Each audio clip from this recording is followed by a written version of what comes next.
Tonight, a UT student crying foul after he says property management ignored a mold issue inside his apartment.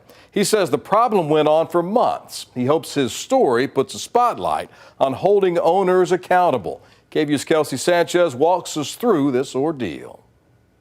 At first glance, it looks like your typical college apartment. But as you look closer, you see remnants of what Simon Yamowich describes as a nightmare situation. These are the new cabinets that they put in. They put the cabinets in first and then they put this flooring in. This flooring was actually not the first done. It was redone twice. New cabinets, new flooring, and new plumbing installed in this unit at the Salado Apartments in West Campus because of this. Get a bucket or something. Yamowich says this was just the beginning.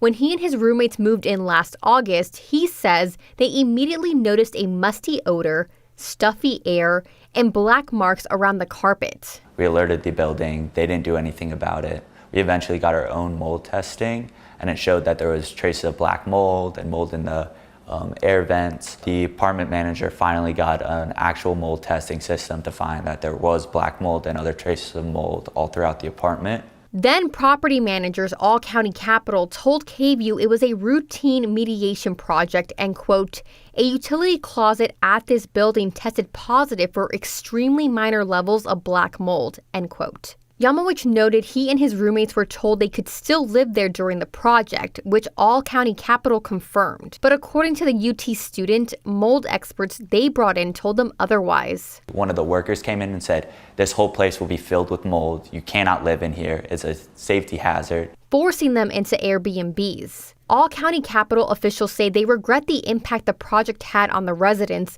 but noted ambient mold is common in Austin and, quote, from time to time will find its way into a residential unit, end quote. They claimed that this was an act of God, that they had no idea that they couldn't control this, but it's crazy to me to say that they couldn't control this. While the situation is somewhat fixed now, Yamowich only hopes this ordeal puts accountability for those they give their money to. And they just clearly ignored it and were thinking that, oh, we're just college kids, we're just going to put up with it. The Salado here is under new management. The new supervisor told me that they're still waiting to get the keys from the previous owners, but they're aware of the issues left behind. Although they're not familiar with this specific situation, they say whatever the cost, whatever the problem, they will address it firsthand. At West Campus, I'm Kelsey Sanchez, KVUE News. Kelsey, thanks. Now, under the Texas Property Code, a landlord is required to make a diligent effort to repair or remedy a condition if it affects the physical health or safety of a tenant.